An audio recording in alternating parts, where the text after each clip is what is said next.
Hello everyone. आज हम बात करने वाले हैं कि एक रोबोटिक आर्म क्या होता है और वो कैसे काम करता है और उसके अंदर के छोटे छोटे पार्ट्स क्या होते हैं। एंड फाइनली हम ये भी बात करेंगे कि एक रोबोटिक आर्म जैसे कि आप देख सकते हैं वो किस तरीके से बैकग्राउंड के अंदर में मैथमेटिक्स को सॉल्व करता है। सबसे पहले डिस्कस करना शुरू करते हैं। जैसे कि आप यहाँ पे देख सकते हैं कि ये एक रोबोटिक आर्म है। अब एक रोबोटिक आर्म के अंदर में होता क्या क्या है, तो सबसे पहले उसके अंदर में होती है कुछ लिंक्स और कुछ एक्चुएटर्स। तो लिंक्स जो होती है वो होती है हमारी हाथ की बोन्स की तरह, जैसे कि कुछ हमारी हड्डियां हैं, और जो एक्चुएटर्स होते हैं वो तो हमारा जॉइंट्स के पास में है जो हमको मोशन या फिर हमको गति देते हैं। तो एक रोबोट के अंदर में भी हमारे पास में एक्चुएटर्स और लिंक्स होते हैं, और जब हम मल्टीपल या फिर बहुत सारे लिंक्स और एक्चुएटर्स को एक साथ में जोड़ देते हैं तो पूरी चेन बनती है, उसे कहते हैं काइनेमेटिक चेन। और एक रोबोटिक आर्म और कुछ नहीं, एक लिंक और एक्चुएटर्स की चेन ही होती है। तो अगर हम इस रोबोटिक आर्म को यहाँ पर देखना चाहें तो आपको दिखेगा सबसे पहले यहाँ पर एक लिंक है जो कि फिक्स्ड है। देन उसके ऊपर में हमारे पास में एक मोटर मतलब एक जॉइंट है। फिर उसके बाद में अगेन हमारे पास में एक लिंक, फिर एक जॉइंट, फिर एक लिंक, फिर एक जॉइंट और फिर एक लिंक, और फिर लास्ट में वापस एक और जॉइंट।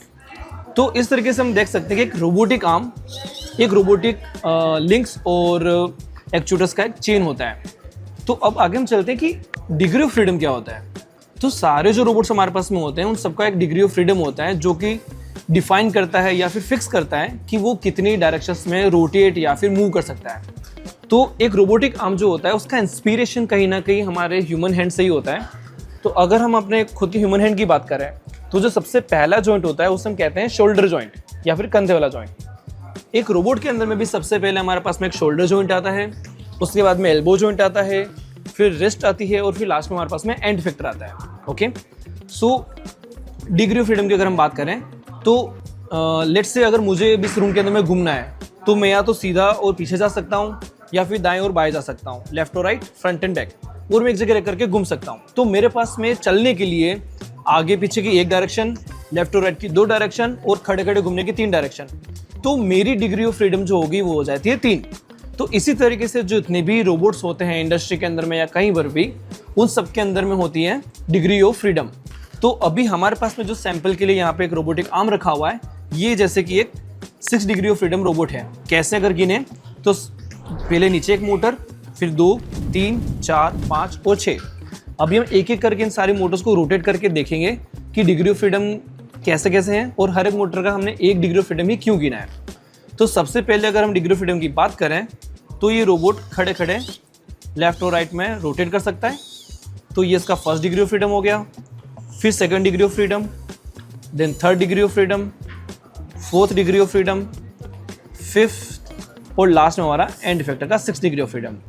तो इस तरीके से जिस रोबोट के अंदर में जितने एक्सिस पर पे वो रोटेट कर सकता है, फिर जितनी तरह के वो मूवमेंट कर सकता है, वो उसका डिग्री ऑफ फ्रीडम होता है। तो अब हम बात करते हैं डिग्री ऑफ फ्रीडम के बाद में कि एक 6 degree of freedom robotic arm हमारे पास में जो है ये एक्चुअल में वर्क कैसे करता है। तो उसके लिए मैं ट्राई करूंगा पहले इस रोबोट को एक एप्लीकेशन से कनेक्ट करने की, जिसके बाद में हम इसका पूरा पहले मैं इसकी मोटर्स को ऑफ कर देता हूं। अब किसी भी रोबोट को चलाने के लिए हमारे पास में सबसे पहले उसकी फॉरवर्ड काइनेमेटिक्स और इनवर्स काइनेमेटिक्स निकालना जरूरी होती है। तो फॉरवर्ड काइनेमेटिक्स को अगर हम समझना चाहें तो ये इस तरीके से होता है कि सबसे पहले मैं अपने शोल्डर से बोलता हूँ कि इतना रोटेट करना है, फिर शोल्डर से आगे मैं अपनी कोहनी को बोलता हूँ कि इतना घूमना है, फिर मैं रिस्ट को बोलूँगा कि कितना घूमना है। अगर मुझे फ़ोन को पकड़ना है तो सबसे पहले मैं अपने हाथ को यहाँ से घुमाऊँगा, फिर यहाँ से घुमाऊँगा और पकड़ लूँगा। इसी को कहते हैं फॉरवर्ड काइनेमेटिक्स। जब हम हर एक मोटर को या हर एक जॉइंट को एक स्पेसिफिक कमांड देते हैं या फिर एंगल देते हैं रोटेट करने के लिए, तो हमारा रोबोट किसी जगह पर पहुँच जाता है, उसे हम कहते हैं फॉरवर्ड काइनेमेटिक्स। अभी इसी का ही रिवर्स जब हम करते हैं इनवर्स काइनेमेटिक्स, तो उसमें हम एक कोई लोकेशन दे देते हैं और वहाँ पे रोबोट को जाने के लिए क्या क्या पोजीशन लेनी पड़ेगी, उसे हम कहते हैं इनवर्स काइनेमेटिक्स की calculation. So after forward kinematics and inverse kinematics हमको ये भी समझना होगा कि एक रोबोट की पहुँच कितने तक है या फिर वो कितना एरिया में काम कर सकता है, जिसे हम कहते हैं वर्क स्पेस। तो जैसे कि अगर मैं खुद अपने दोनों हाथों को आगे फैलाता हूँ तो एक लिमिटेड एरिया तक ही मैं जा सकता हूँ, वैसे ही हर एक रोबोट की एक लिमिटेड वर्क स्पेस होती है जिसमें वो काम कर सकता है। तो अगर जैसे कि मैं इस रोबोट को भी यहाँ पर देखना चाहूँ कि अगर मैं इसको पूरी तरह से एक्सटेंड कर देता हूँ तो इसकी एक मैक्सिमम लिमिट यहाँ तक आ गई है। तो उसके वर्क स्पेस की एक रेडियस बन गई है जहाँ तक ये रोबोट जा सकता है। बट क्या ये रोबोट पूरा 360 रोटेट कर सकता है? शायद हाँ शायद नहीं। तो अगर हम देखते हैं तो ये हमारे रोबोट की एक लिमिट हो गई। एंड दूसरी लिमिट अगर हम इसकी देखना चाहें तो यहाँ तक, बट ये पूरा 360 नहीं हुआ। तो इसमें इस आप ऐसा समझ सकते हैं कि आपने पिज़्ज़ा लिया और उस पिज़्ज़ा की 8 स्लाइसेस के अंदर में से एक स्लाइस को निकाल दिया, तो वो जो एक आपका आर्क बनता है उसी को हम कह सकते हैं वर्क स्पेस। कि रोबोट की कुछ लिमिट होगी जहाँ पर वो पूरा 360 नहीं रोटेट करके लेट से 280 डिग्री या फिर 300 डिग्री या फिर 330 डिग्री इतना ही रोटेट करेगा। और उसी के बाद में इसका एक स्फेयर, अगर हम उसको टॉप टू डाउन पूरा घुमा करके देखते हैं तो यहाँ पर एक स्फेयर या फिर एक गोलाकार इसने एरिया बना दिया, बट उसमें एक पर्टिकुलर एंगल पे ये नहीं जा सकता। तो जितने भी एरिया के अंदर में हमारा रोबोट अलग अलग पॉइंट्स पर पे जा सकता है वो उसका वर्क स्पेस कहलाता है, या हम उसे रोबोट का वर्क स्पेस एरिया कहते हैं। तो अब वर्क स्पेस जानने के बाद में चलो हम आगे चलते हैं और इसकी फोर्ड काइनेमेटिक्स और इनवर्स काइनेमेटिक्स को एक्चुअल में समझने का ट्राई करते हैं कि वो कैसे फीचर करते हैं। तो चलो फिर हम एक एग्जांपल से समझने की कोशिश करते हैं।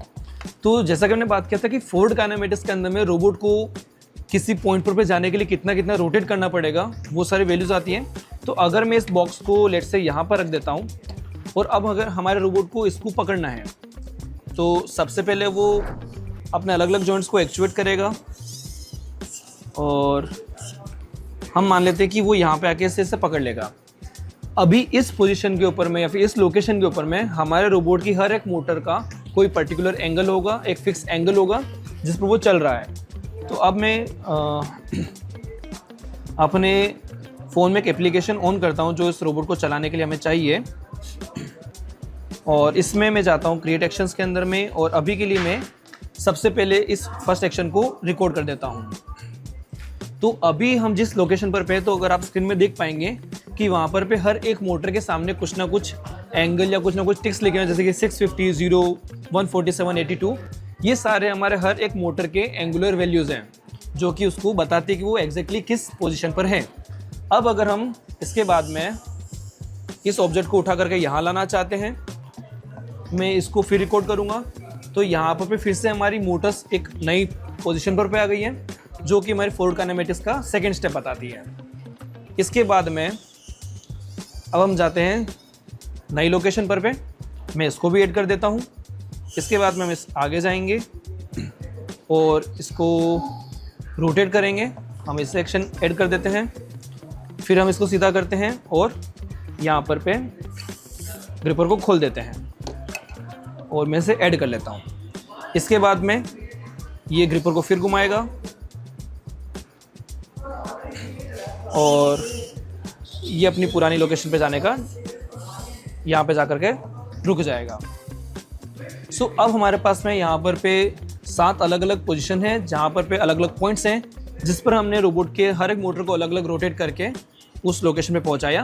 अब अगर हम बात करते हैं कि हमारे रोबोट को उन सारे पॉइंट्स पर पे जाना है बट बीच का रास्ता हमने इसे नहीं बताया, तो जो रोबोट के अंदर का माइक्रो प्रोसेसर होता है या माइक्रो कंट्रोलर होता है वो बैकग्राउंड में मैथमेटिक्स की इक्वेशन सॉल्व करके रोबोट की हर एक मोटर को बताता है कि उसे कितना रोटेट होना है किसी एक जगह पे जाने के लिए। उसे हम कहते हैं इनवर्स काइनेमेटिक्स। सो नाउ अब हम इसको एक्चुअल में रन करते हुए देखते हैं कि जो भी हमने 7 पोजीशन इसमें फिक्स की है उसको इनवर्स काइनेमेटिक्स के थ्रू कैसे ये रोबोट सॉल्व करता है और उस ऑब्जेक्ट को उठा करके देखता है। एक बार हम टेस्ट करके देख लेते हैं और फिर हम इस ऑब्जेक्ट को वहाँ पर रख देते हैं।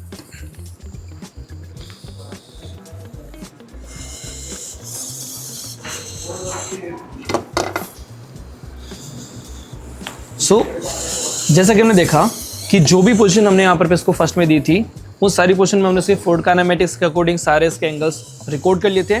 और जब बाद में सेकंड स्टेज के अंदर में हमने इसको रन किया तो माइक्रो कंट्रोलर ने खुद से ही बैकग्राउंड के अंदर में सारे मैथमेटिक्स के फॉर्मूला लगाए और इनवर्स काइनेमेटिक्स के थ्रू इसका पूरा रास्ता बना दिया। तो यही था आज के लिए। सो अगर इसी तरह से और कुछ सीखना है तो डेफिनेटली सब्सक्राइब कीजिए चैनल को और फिर मिलते हैं।